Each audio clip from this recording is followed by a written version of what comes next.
धुळे मालेगावात सुभाष भामरे यांच्या उमेदवारीला विरोध पाहायला मिळतोय, तर बॅनर लावत यावेळेस भामरेंना विरोध करण्यात आलाय। सुभाष भामरेंविरोधात अज्ञातांनी बॅनर्स लावल्याचं कळतंय, तर बॅनर लावून यावेळेस मालेगावकरांची नाराजी जाहीर पाहायला मिळते।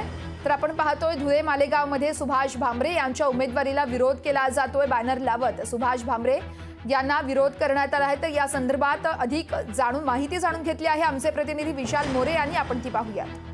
लोकसभा निवडणुकीचे पडघम आता सुरू झाले असून धुळे लोकसभा मतदारसंघात मात्र कुठेतरी आता नाट्यमय घडामोडी सुरू झाल्या आहेत।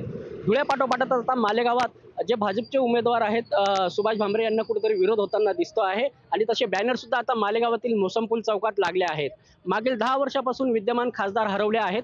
विद्यमान खासदारांचे धुळे मालेगाव लोकसभा मतदारसंघात हिंदुत्वासाठी काय योगदान आहे? शारीरिक क्षमता नसलेला खासदार आम्हाला नको, खासदारकीला न्याय देणारा उमेदवार धुळे मालेगाव लोकसभेला हवा, असे प्रश्न या बॅनरच्या माध्यमातून मालेगावकरांनी विचारले आहेत। त्यामुळे आता हा जो काँग्रेसचा मतदारसंघ होता, काँग्रेस कुठेतरी यात लोकसभा मतदारसंघातून जिंकून यायची, पण गेल्या 3 व पंचवार्षिकपासून भाजपाने यात बाजी मारली आहे। मालेगाव लोकसभा मतदारसंघ आणि सटाणा या दोन्ही मतदारसंघ हे धुळे लोकसभा मतदारसंघाला जोडल्यापासून भाजप कुठेतरी आता सरशी झाली आहे। मात्र या बॅनरबाजीमुळे धुळ्यात आणि मालेगावात जो विरोध होताना दिसतोय, कुठेतरी भाजपला यात धक्का बसेल अशी शक्यता देखील वर्तवली जात आहे।